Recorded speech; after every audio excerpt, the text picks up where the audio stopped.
ভাই বোন, আপনারা সব শিক্ষিত মানুষ, সব জ্ঞানীগুণী মানুষ, আপনাকে অনুরোধ করে বলি, ঈদের সালাতের পূর্ব আজ থেকে কোনো পশু জবাই করবো না ইনশাল্লাহ, ইনশাল্লাহ।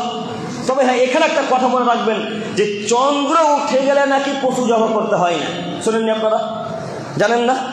হাজারো মানুষ বলে, বেশি মায়েরা বলে, এ বেটা ওই যে জিলহজ মাসে চন্দ্র উঠেছে রে বেটা, আর গরু ছাগল কাটিস না, আর মুরগি কিনিস না বেটা, আর পোলট্রি কাটিস না। শোনেননি মনে হয় না? এই বাক্য পাঁচির তলে লাখ ছিঁড়ে পুঁতে দিতে হবে। এই বাক্যের 5 পয়সা মূল্য নেই। কে বলেছে ঈদের চন্দ্র উঠে গেলে আর কুরবানি, কে বলেছে ঈদের চন্দ্র উঠে গেলে আর পশু জবাই করতে হয় না? কে বললো? এ বাক্য তো রাসূলের নয়, এ বাক্য আপনার হুজুরের দেওয়া। এ বাক্য রাসূলের নয়, এটা আপনার হুজুরের দেওয়া। জি না, চন্দ্র উঠলেই কি আর না উঠলেই কি, যখন খুঁজে আপনি গরু ছাগল কাটতে পারেন, খেতে পারেন। মনে থাকবেন ইনশাল্লাহ, মনে থাকবেন ইনশাল্লাহ। আজকে থেকে চন্দ্রকে প্রাধান্য দিব না, মনে থাকবে না? আল্লাহ তুমি আমাদেরকে বোঝা তৌফিক দান করো, সকলেই বলি আমিন। উল্লেখ্য যে সূরা সাফফাত, সূরা কাউসার দুটি মাক্কি সূরা। এই সূরা দুটি মক্কাতে অবতীর্ণ হয়েছে। আবারও বলছি, মনোযোগ দিয়ে বক্তব্য শ্রবণ করবেন। চায়ের দোকানে গিয়ে আব্দুল করিমের নামে দুপুরের পর বৈকালবেলা আসরের সালাতের পর দুর্নাম করবেন, এটা আমি পছন্দ করি না। আর যদি করেন দুর্নাম, কিয়ামতের মাঠে আব্দুল করিমকে নেকি দিতে হবে, আপনি প্রস্তুত থাকিয়েন। এই জন্য বলছি, বক্তব্য শুনে যা থেকে যেন কিছু বলতে পারেন, এইভাবে বক্তব্য শ্রবণ করেন। আবারও বলছি, শোনেন, সূরা সাফফাত, সূরা কাউসার দুটি মাক্কি সূরা, অর্থাৎ এই সূরা দুটি মক্কাতে অবতীর্ণ হয়েছে। যদিও এই সূরা দুটি মক্কাতে অবতীর্ণ হয়েছে, তারপরেও কুরবানির বিধান কিন্তু মক্কাতে চালু হয়নি। আব্দুল করিম ভাই, কুরবানির বিধান কোথায় চালু হয়েছে? মদিনায়। দ্বিতীয় হিজরিতে বানু কাইনুকা যুদ্ধের পর রাসূল সাল্লাল্লাহু আলাইহি ওয়াসাল্লামের উপরে কুরবানির বিধান চালু হয়েছে। আব্দুল করিম ভাই, তাহলে কি কুরবানির বিধান আগে লোকের ছিল না? ছিল।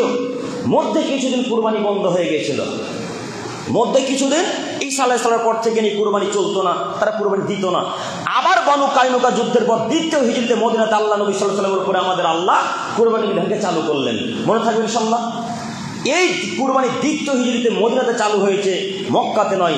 সম্মানিত ভাই, আমি আপনাকে বলতে চাচ্ছিলাম, কুরবানির বিধান এইভাবে আল্লাহ তাআলা দিয়েছেন, যে হযরত ইব্রাহিম আলাইহিস সালামের সুন্নাত হিসেবে আমরা আজ পর্যন্ত পালন করে আসছি। একটু আপনাকে আমি এখানে আরো একটি বাক্য দেখাই, নইলে আপনি বুঝতে পারবেন না কোরবানির বিধান আগের মানুষের ছিল কিনা। যেহেতু কোরবানি নিয়ে বক্তব্য, তাই আজকে আমাদের কোরবানি সম্পর্কে আলোচনা চলবে ইনশাআল্লাহ। একটু মহান আল্লাহ তাআলা বলেন, ওয়ালিকুল্লি উম্মাতিন জাআলনা মানসাকাল লিয়াযকুরু ইসমাল্লাহি আলা মা রাযাকাহুম মিন বাহিমাতিল আনআম। আদমের ছেলে শোনো, আমি আল্লাহ সুবহানাহু ওয়া তাআলা প্রত্যেক উম্মতের জন্য, প্রত্যেক জাতির জন্য কুরবানির বিধানকে চালু রেখেছিলাম। কেন? লিয়াযকুরু ইসমাল্লাহি আলা মা রাযাকাহুম মিন বাহিমাতিল আনআম। এই জন্য কুরবানির বিধান রেখেছি যেন তোমরা জবহের সময় আমার নাম নাও, অর্থাৎ বিসমিল্লাহি আল্লাহু আকবার বলে যেন আপনি কাটেন, এটা আল্লাহ বলছেন। আরো এই জন্য রেখেছি যেন তোমরা এই পশু প্রাণীর মাধ্যমে রিজিক খেতে পাও, তোমরা গোশত খেতে পাও, তোমাদের আহার হয়, একথা আল্লাহ বলছেন। এই বাক্য বলার পর আল্লাহ তাআলা বাক্যকে, বিষয়কে পরিবর্তন করে দিয়ে নতুন একটা বিষয় আয়াতের মধ্যে ভরে দিয়ে বললেন, ফাইলাহুকুম ইলাহু ওয়াহিদ। আদমের ছেলে মেয়ে, তোমরা মনে রাখো আমি আল্লাহ তাআলা এক, যিনি সপ্তম আসমানের উপরে থাকেন। ফালাহু আসলিমু, অতএব তোমরা তার নিকটে আত্মসমর্পণ করো। ওয়াবাশশিরিল মুখবিতিন, মুহাম্মদ সাল্লাল্লাহু আলাইহি সাল্লাম, সাল্লাল্লাহু আলাইহি সাল্লাম বললেন। সবাই যতবার মুহাম্মদ বলবো ততবার সাল্লাল্লাহু আলাইহি সাল্লাম বলবেন। মনে থাকবেন ইনশাআল্লাহ, ইনশাআল্লাহ। মুহাম্মদ সাল্লাল্লাহু আলাইহি সাল্লাম, যারা নম্র মানুষ, যারা ভদ্র মানুষ, যারা ভালো মানুষ, তাদেরকে আপনি সুসংবাদ দেন জান্নাতের। যারা ভালো মানুষ তাদেরকে আপনি সুসংবাদ দেন কিসে? জান্নাতের। এই বাক্যকে এখানে বন্ধ রেখে দ্বিতীয় বাক্যের একটি ব্যাখ্যা করে আমি সামনের দিকে আবার এগিয়ে যাবো ইনশাআল্লাহ। মনে রাখবেন, ফা ইলাহুকুম ইলাহু ওয়াহিদ। আদমের ছেলে মেয়ে শোনো, আমাদের রব একমাত্র একজন, তার নাম আল্লাহ। আবার শুনেন, আল্লাহ বলছেন, আদমের ছেলে মেয়ে শোনো, মুহাম্মদ সাল্লাল্লাহু আলাইহি ওয়াসাল্লামকে আল্লাহ বাক্য বলিয়ে নিচ্ছেন, ফা ইলাহুকুম ইলাহু ওয়াহিদ।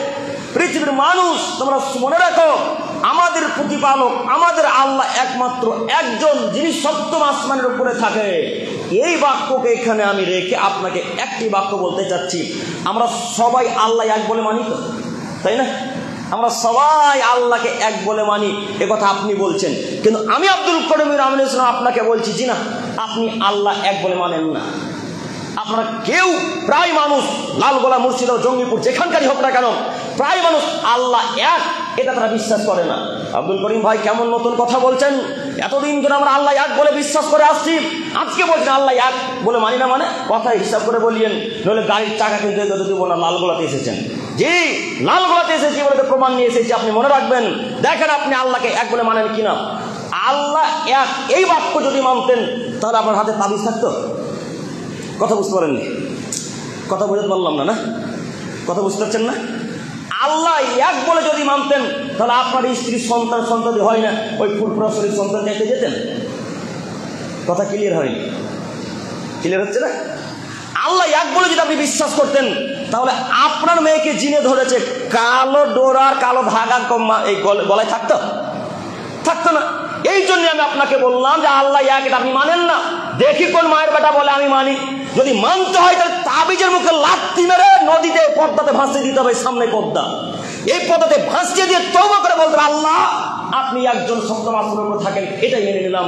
আজকে থেকে তাবিজের মুখে লাথি মারলাম, পীরের মুখে লাথি মারলাম, মাঝের মুখে লাথি মারলাম, তাবিজের মুখে লাথি মারলাম, আল্লাহ তুমি আমার আল্লাহ ক্ষমা করো।